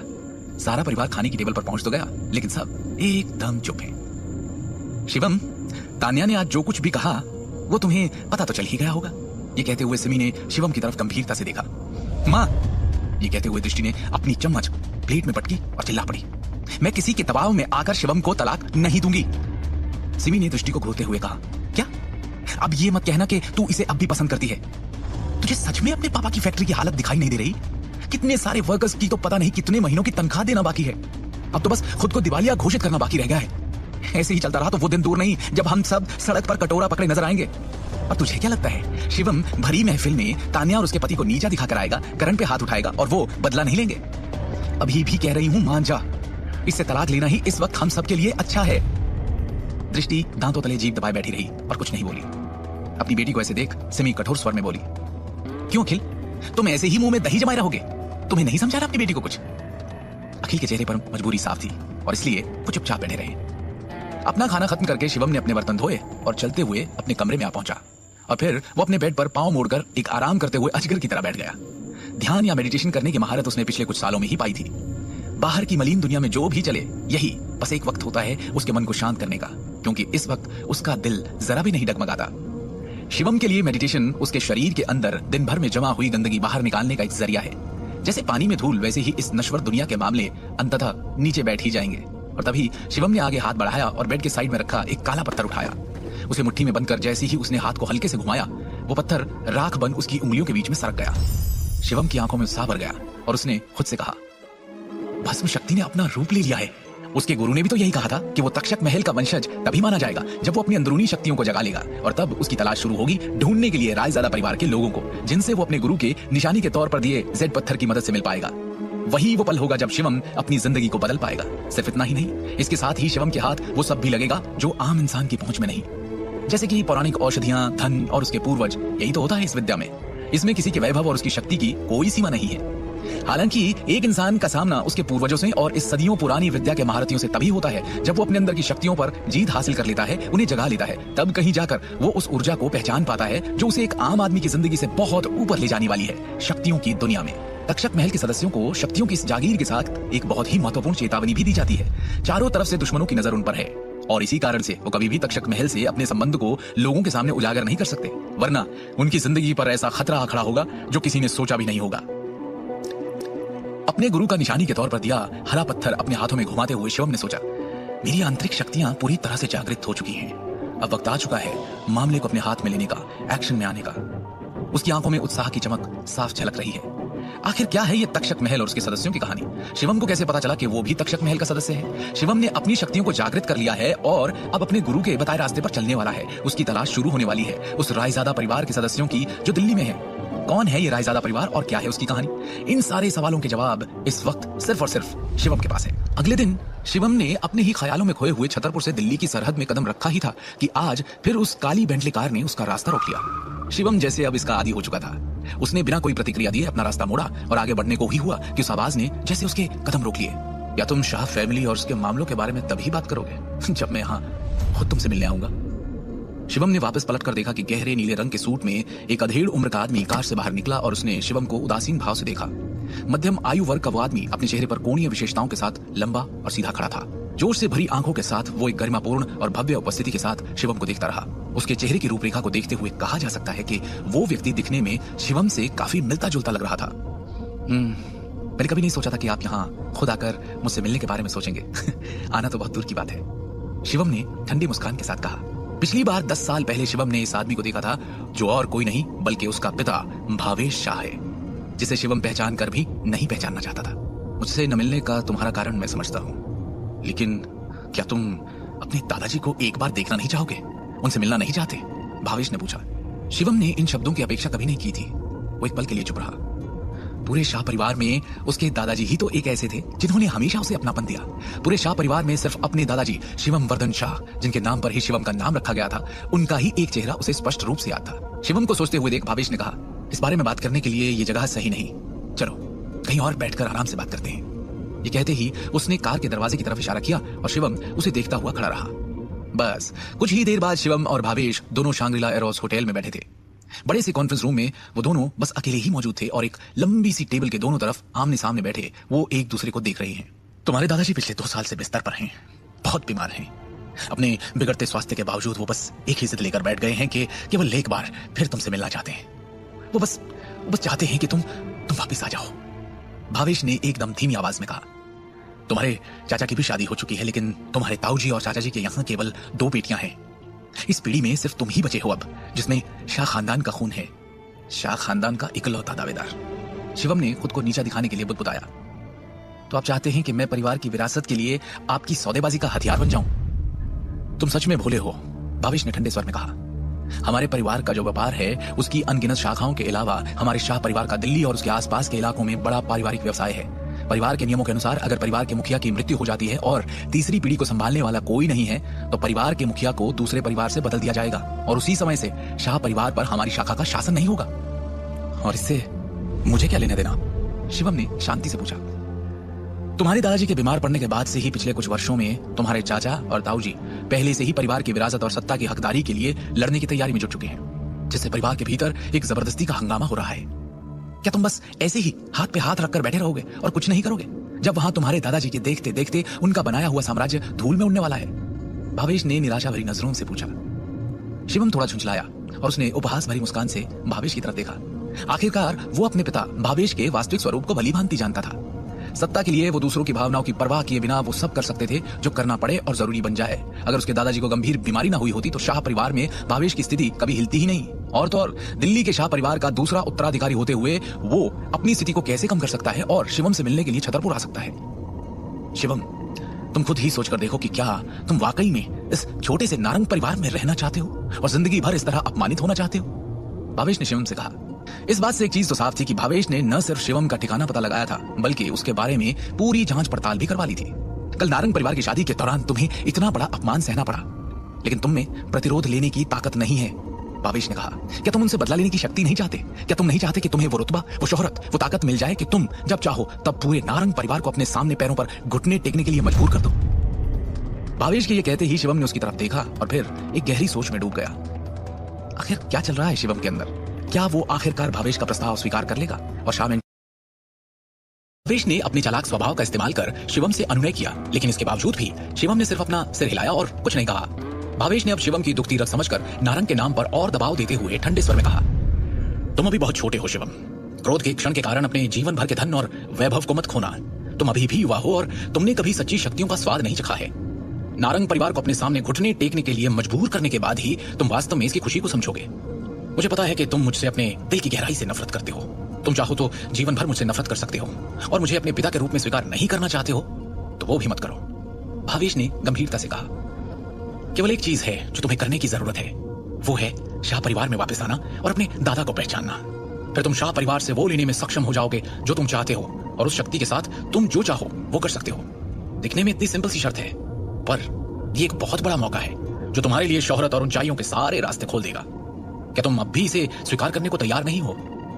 शिवम ने स्पष्ट रूप से कहा, मुझे आपकी सहायता की कोई जरूरत नहीं है। भावेश अब थोड़ा झुंझलाया और उसने आह भरते हुए कहा, मैंने वास्तव में तब तुम्हारे और तुम्हारी मां के साथ गलत किया था, लेकिन अगर तुम मेरी जगह होते तो शायद तुम भी ऐसा ही करते। एक आदमी जीवन में सब कुछ खो सकता है, हालांकि केवल एक चीज जो उसे नहीं खोनी चाहिए वो है वो शक्ति जो उसके हाथों में है। शिवम ने अपना सिर हिलाया और बेहद निराशा में आह भरी।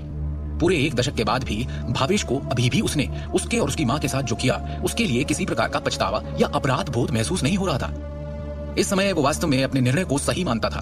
वो एक ऐसे व्यक्ति का आदर्श उदाहरण था जिसमें भावनाओं की कमी थी और वो केवल अपनी दृष्टि में शक्ति चाहता था। शिवम ने खड़े होकर जाने से पहले कहा, मैं वापस जाने और अपने दादाजी से मिलने का समय चुनूंगा।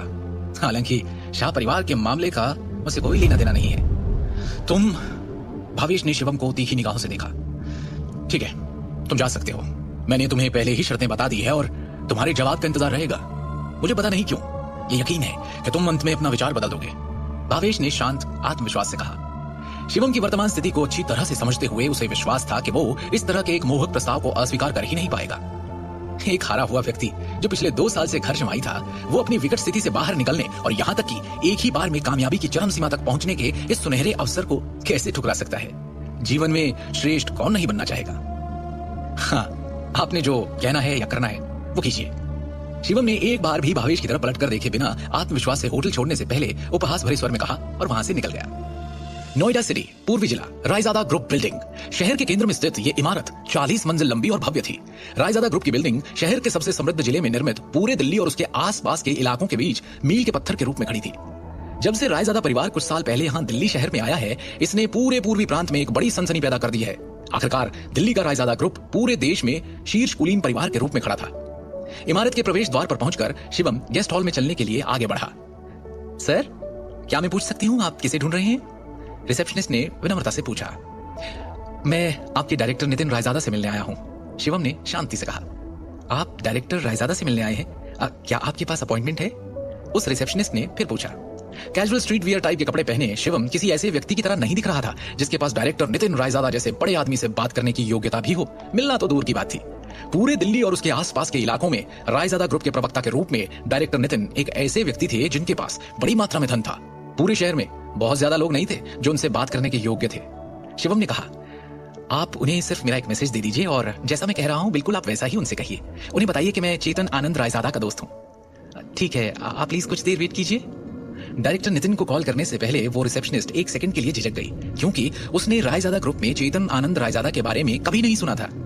भवन के दूसरी ओर डायरेक्टर के ऑफिस में एक असाधारण स्वभाव वाला एक मध्यम आयु वर्ग का व्यक्ति कुछ डॉक्यूमेंट्स और फाइल्स की जांच कर रहा था। कम इन। अनुमति मिलने के बाद एक युवा पुरुष सेक्रेटरी ऑफिस के अंदर आया और उसने नर्म तरीके से सम्मानपूर्वक कहा, डायरेक्टर सर, फ्रंट डेस्क से मैसेज आया है कि कोई आपको ढूंढ रहा है। Front desk? दिन के इस वक्त मेरा कोई अपॉइंटमेंट नहीं है ना? अधेड़ उम्र का वो व्यक्ति थोड़ा सा झुंझलाया और उसने बेहद गरिमापूर्ण तरीके से कहा, देखो वो जो कोई भी है, मुझे नहीं अपने लिए परेशानी ढूंढ रहा है शायद, और इसके लिए तुम्हें यहाँ आने और हर वो इंसान जो मुझसे यहाँ मिलने आए उसके बारे में मुझे बताने की जरूरत नहीं है, समझे? सर वो एक्चुअली, सेक्रेटरी थोड़ा सा हिचकिचाया और फिर उसने कहा, सर उस आदमी ने आपको एक मैसेज देने के लिए कहा है। उसने कहा है कि वो किसी चेतन आनंद रायजादा का दोस्त है। मुझे लगा शायद आपका कोई फैमिली मेंबर है या कोई रिश्तेदार जो आपको ढूंढते हुए आया है, इसीलिए सर मैं रिपोर्ट करने आ गया। चेतन आनंद रायजादा? उस अधेड़ उम्र के आदमी की भौहें तन गई और उसने गंभीरता से सेक्रेटरी को देखा। आखिरकार चेतन आनंद रायजादा उसके दादा और दिल्ली के मशहूर रायजादा परिवार के पितामह थे। पूरे शाही शहर में केवल रायजादा परिवार के प्रत्यक्ष वंशज ही अपने दादा के नाम का हिस्सा जानते थे। उनके पूरे नाम की तो बात ही छोड़ दें। इस शहर में ही क्या, पूरे इंडिया में कोई और उस नाम को कैसे जान सकता है, और यहाँ तक कि उस नाम के लिए यहाँ पहुंच भी आ सकता है। कैसा दिखता है वो आदमी जो नीचे आया है? नितिन ने पूछा। सेक्रेटरी ने तुरंत जवाब दिया, यंग है सर, यही कोई 23-24 साल का होगा। उसे इसी वक्त पूरे सम्मान के साथ यहाँ मेरे ऑफिस में लेकर आओ। नितिन ने थोड़ा कंफ्यूज्ड स्टेट में सेक्रेटरी को ऑर्डर दिया। 23-24 साल का जवान आदमी? सेक्रेटरी के जाते ही वो सोच में डूब गया। 5 मिनट बाद शिवम को सेक्रेटरी द्वारा 36वीं मंजिल पर डायरेक्टर के कार्यालय में लाया गया, और जैसे ही शिवम ऑफिस के अंदर आया वो नितिन के सामने एकदम भरकर बैठ गया। उस अधेड़ उम्र के व्यक्ति जो उस कंपनी का डायरेक्टर है, उसने उसे गंभीर भाव से देखा। क्या मैं पूछ सकता हूँ आप कौन है सर? नितिन ने पूछा। वो अपने सामने बैठे नौजवान को बस देख रहा था और उसके यहाँ आने की वजह समझ पाने में नाकाम था। क्या आप इसे पहचानते हैं? शिवम ने वो हरा जेड पत्थर जो उसे निशानी के तौर पर गुरुजी से मिला था उसे निकालते हुए कहा। उस जेड पत्थर की सतह को जटिल पैटर्न के साथ उकेरा गया था, जबकि चरित्र रायजादा को केंद्र में अंकित किया गया था। ये तो, नितिन ने हैरान भाव से उस हरे पत्थर को देखा। उसका दिमाग अभी भी अस्पष्ट था और उसमें हजारों सवाल थे। ये जेड शहर के रायजादा परिवार से किसी की पहचान और कनेक्शन का प्रतीक है। ऐसे केवल कुछ ही पत्थर तैयार किए गए थे, यहाँ तक कि खुद नितिन के पास ऐसा एक भी नहीं था। बचपन के दिनों में उसने केवल अपने पिता मुकुल रायजादा को रायजादा परिवार का जेड टोकन पकड़े हुए देखा था। हालांकि जो पत्थर सामने बैठा युवक अपने हाथों में लिए हुए है वो उसके पिता के पास के पत्थर से भी कहीं ज्यादा बेहतर है। अब कृपया एक क्षण प्रतीक्षा करें, तब तक मैं आनंद जी को आमंत्रित करता हूँ, नितिन ने सम्मानजनक स्वर में कहा। इस युवक को नाराज करने की हिम्मत नहीं थी उसमें, जो अभी भी उसके लिए एक राज था। शिवम ने हाँ में सर हिलाया। उसने कभी उन शब्दों पर संदेह नहीं किया जो उसके गुरु ने उसके लिए छोड़े थे। जब वो छोटा था वो एक बार रायजादा परिवार के मालिक चेतन आनंद रायजादा से मिला था। उस समय उन्होंने भी अपने गुरु की उपस्थिति में शिवम से सम्मानपूर्वक व्यवहार किया था, तो आज उनका पोता नितिन कैसे न करता। यहाँ आने से पहले शिवम को मालूम हुआ कि नितिन रायजादा असल में रायजादा परिवार की तीसरी पीढ़ी का शिष्य था। हालांकि उसे अपनी पीढ़ी का एक उत्कृष्ट शिष्य नहीं माना जाता था, फिर भी वो एक सामान्य व्यक्ति नहीं था, क्योंकि उसे पूर्वी प्रांत के रायजादा कॉर्पोरेशन के प्रभारी के रूप में रखा गया था। रायजादा कॉर्पोरेशन ने पूर्वी प्रांत में जो व्यवसाय किया उसमें प्राचीन वस्तुएं, जेड पत्थर, गहने, चिकित्सा अनुसंधान, अचल संपत्ति और यहाँ तक कि वित्तीय निवेश भी शामिल थे। इन वर्षों में वो स्वाभाविक रूप से उद्योग जगत में व्यावसायिक शक्ति बन गए हैं। कुछ ही समय बाद नितिन सफेद बालों और दाढ़ी वाले एक बूढ़े व्यक्ति जिसने लाल टैंक सूट भी पहना हुआ था उनके साथ ऑफिस में लौटा। नितिन थोड़ा पीछे हुआ और वो आगे आए। नितिन सिर्फ बिजनेस के प्रबंधन का प्रभारी था। दूसरी ओर उसके परिवार के रहस्यों से संबंधित अन्य सभी मामलों को आनंद जी द्वारा नियंत्रित किया जाता था, जिसे नितिन के पिता ने भेजा था। वो बूढ़ा करीब 60 की उम्र का होगा, लेकिन उनकी चाल में सर्प जैसी तेजी थी। इसके अलावा उनकी तेज आंखें जोश से भरी थी, जबकि उनके शरीर में उच्च आत्माओं का उत्सर्जन था। शिवम के हाथ में जेड टोकन को करीब से देखते हुए बूढ़े ने एक सांस लेने से पहले अविश्वास में देखा और अपना परिचय दिया। मैं हूँ जतिन आनंद। क्या मैं आपका शुभ नाम जान सकता हूँ sir? Shivam. Brother Shivam Raizada group के लिए जेड टोकन लाए हैं। मुझे माफ करें, लेकिन क्या मैं आपकी पहचान का परीक्षण कर सकता हूँ? जतिन ने गंभीर अभिव्यक्ति के साथ कहा। जरूर। शिवम ने हाँ में सर हिलाया। जतिन को एक नजर देखते ही शिवम बता सकता था कि वो एक साधारण बूढ़ा आदमी नहीं था। इसे देखकर एक बात तो साफ थी कि जतिन आनंद तक्षक विद्या की दुनिया में एक विशेषज्ञ थे। जवाब में सिर हिलाने के बाद जतिन ने अचानक अपनी कलाई को हिलाया और एक जेड गेंद को रोल करते हुए फेंका, जो हवा में घूमती हुई तेजी से शिवम की ओर जा रही थी। अचानक हुए हमले के बावजूद शिवम ने तेजी से अपनी तरफ आती हुई उस जेड बॉल को नंगे हाथों से पकड़ लिया और अपनी सीट पर बैठ गया। और जैसे ही उसने अपनी मुट्ठी खोली, उसकी उंगलियों के बीच से जेड धूल का ढेर फिसलने लगा। इस अप्रत्याशित दृश्य को देखकर नितिन की आंखें चमक गई। जतिन आनंद की अभिव्यक्ति भी फीकी पड़ गई और वो खुद से बुदबुदाए, एक आंतरिक शक्ति विशेषज्ञ इतनी कम उम्र में? कहीं ये उस इंसान का वंशज तो नहीं? रायजादा परिवार के एक बुजुर्ग के रूप में वो प्राचीन तक्षक विद्या से संबंधित गांधी परिवार के रहस्यों के संपर्क में आए थे। इस प्रकार वो मोटे तौर पर शिवम की असली पहचान का अनुमान लगा सकते थे। जतिन आनंद ने झुककर सम्मानपूर्वक कहा, मैं रायजादा परिवार की तीसरी शाखा का बड़ा जतिन आनंद आपका अभिवादन करता हूँ, महान Elder. Nitin Raizada great Elder का अभिवादन करता है, नितिन ने गंभीर स्वर में कहा। शिवम के हाथ में जेड टोकन रायजादा परिवार के महान बुजुर्ग की पहचान का प्रतिनिधित्व करता है। रायजादा परिवार के नियम बेहद सख्त थे और किसी को भी उनका अपमान करने की अनुमति नहीं थी।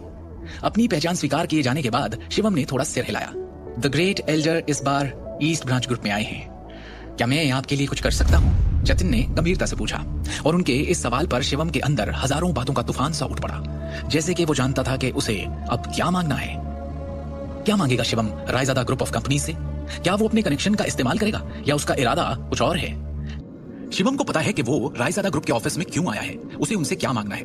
पर इससे पहले कि वो अपनी बात कहता, उसका फोन बज उठता है। Shivam, foreign metro city hospital पहुंचो। मैंने तुम्हारे और दृष्टि के तलाक के कागजात बनवा लिए हैं। अभी की अभी आकर उन पर साइन करो। फोन की दूसरी ओर से दृष्टि की मां सिमी ने चीखते हुए कहा, आप हॉस्पिटल में क्यों हैं? क्या चल रहा है मम्मी जी? शिवम ने गंभीरता से पूछा। दृष्टि के पापा फैक्ट्री में थे जब करण अचानक फैक्ट्री खरीदने आ गया। वहाँ कुछ ऐसा हुआ कि ये घायल हो गए, हॉस्पिटल में एडमिट करना पड़ा। करण और दृष्टि में भी बहस हुई और दृष्टि बेहोश हो गई। करण अब भी गुस्से में है, कर्ज के भुगतान के लिए जबरदस्ती हमारा घर बेचने पर तुला है। बस एक शर्त पर हमें बख्शने को तैयार है कि दृष्टि तुम्हें तलाक दे दे। हम ये सब और नहीं सह सकते, भगवान के लिए उसे तलाक दे दो। सिमी विनती करते हुए रो पड़ी। स्थिति सच में गंभीर थी। मैं वहां पहुंचता हूं, कहकर जैसे ही शिवम ने फोन रखा, उसका चेहरा भावहीन सा हो गया। दृष्टि बेहोश हो गई। शिवम की आंखों में ऐसा क्रोध उमड़ पड़ा जैसा आज तक कभी किसी ने नहीं देखा। उसने जतिन और नितिन की ओर देखते हुए शांति और अधिकार के साथ कहा, मैं चाहता हूं कि पूरी की पूरी नारंग एम्पायर दिवालिया हो जाए, वो भी एक दिन के अंदर। ग्रेट एल्डर, आपकी आज्ञा सर आंखों पर, नितिन रायजादा ने सम्मानपूर्वक उत्तर दिया। नितिन ने दिल में राहत की सांस ली, क्योंकि उसने सोचा था कि शिवम कोई ऐसा आदेश देगा जिसे पूरा करना मुश्किल होगा अन्य संभावनाओं की तुलना में। नारंग ज्वेलरी ग्रुप जैसे छोटी कंपनी को दिवालिया बनाना तो उसके लिए चुटकियों का काम था। दिल्ली के सबसे बड़े मेट्रो सिटी हॉस्पिटल में शिवम जल्दी से कमरा नंबर 608 में पहुंचा। जानते हो ना क्यों हो रहा है ये सब हमारे साथ? क्योंकि तुमने करण के साथ बदतमीजी की। सिमी शिवम की ओर उंगली उठाकर गुस्से में बोलती जा रही थी। अरे क्या जरूरत थी? पंगा उसके साथ करने की सोची जाती है जो आपके बराबर की हैसियत का हो। तुम क्यों अपनी हैसियत भूल जाते हो बार बार? क्यों जलील किया करण को पार्टी में? इल्जामों की इस बौछार में भी शिवम चुप रहा। उसने बस अस्पताल के बिस्तर की ओर देखा। बिस्तर पर लेटे हुए उनके ससुर अखिल नारंग थे।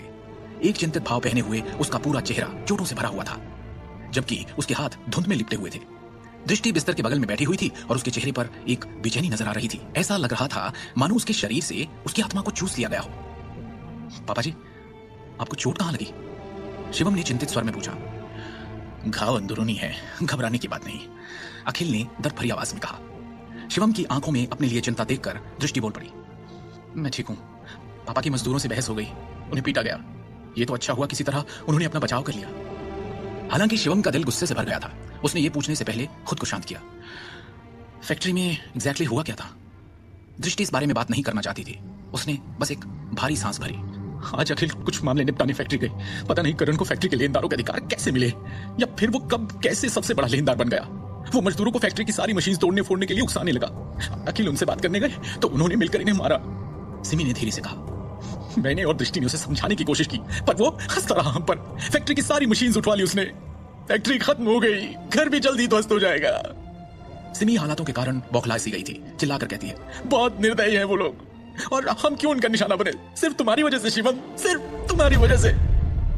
उस समय शिवम की आंखों में एक ठंडी रोशनी दिखाई दे रही थी। ये बात साफ थी कि इस बार करण उसे और दृष्टि के परिवार को पूरी तरह बर्बाद करने आया था।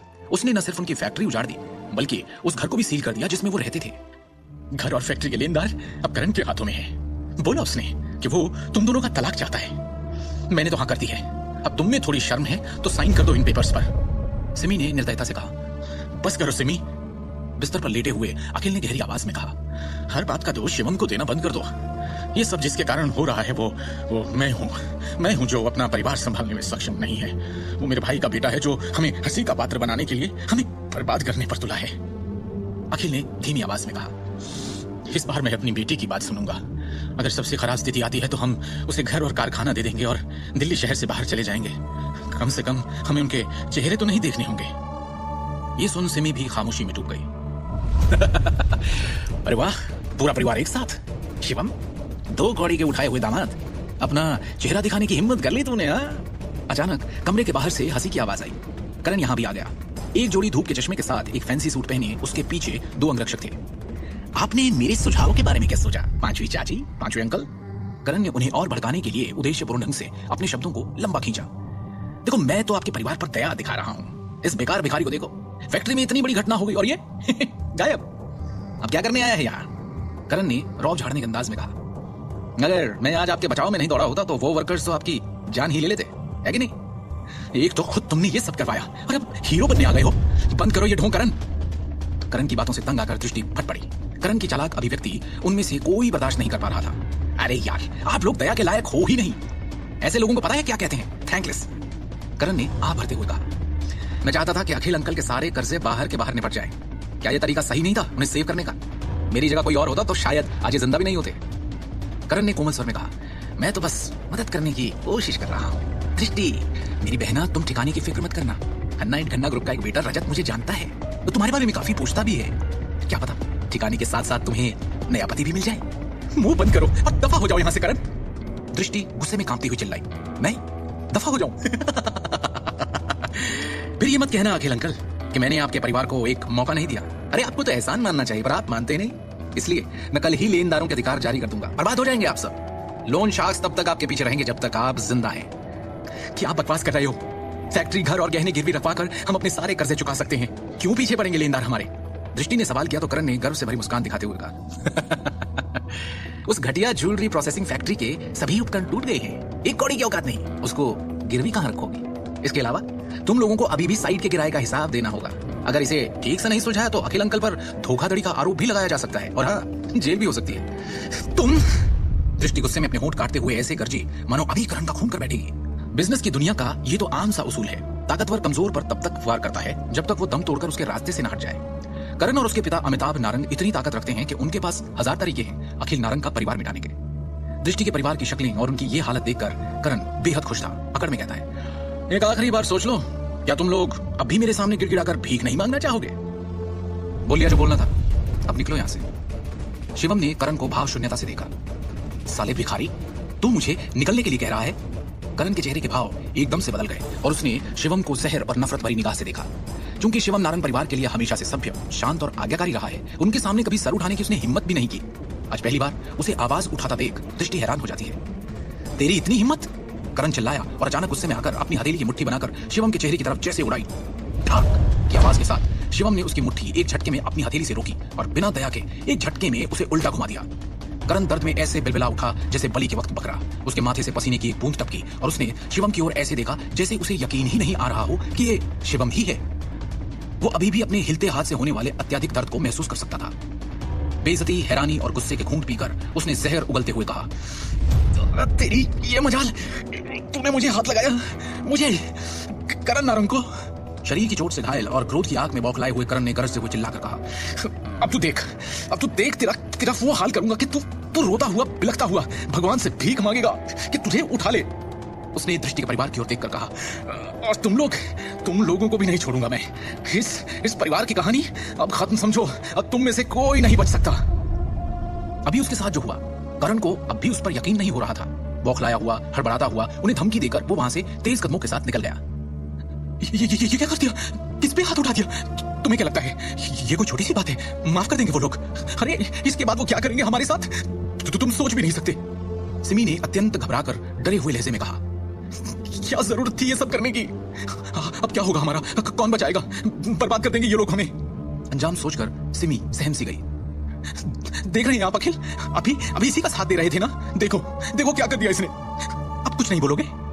वो पागलों से बड़बड़ाई जा रही थी। अखिल उसे देखता है, फिर शिवम की तरफ। अखिल के चेहरे पर कोई भाव नहीं है, डर का तो बिल्कुल भी नहीं। ऐसे मौकों पर इतना गुस्सा, हाथापाई, हिंसा से किसी समस्या का समाधान नहीं होगा। दृष्टि ने धीरे से कहा, मैं इस मामले को अच्छी तरह से संभाल लूंगा, इसीलिए आपको अब और चिंता करने की जरूरत नहीं है। शिवम ने स्पष्ट शब्दों में आत्मविश्वास के साथ पूरे परिवार से कहा, करण या उसके परिवार वाले हमारा कुछ नहीं बिगाड़ पाएंगे। क्या कर लोगे तुम? क्या तुम इस लायक हो? सिमी ने एक ठंडी मुस्कान के साथ व्यंग्यात्मक लहजे में कहा, तुम्हारी तो इतनी हैसियत भी नहीं कि। उस समय शिवम ने सिमी की तरफ अपनी भावहीन निगाहें घुमाई और उसके शब्दों को चुप कर दिया। उसकी आंखों से जैसे सिमी की आंखें मिली, उसे ऐसा लगा जैसे शिवम आज पूरी तरह से एक अलग इंसान बन गया है। वो कांप गई।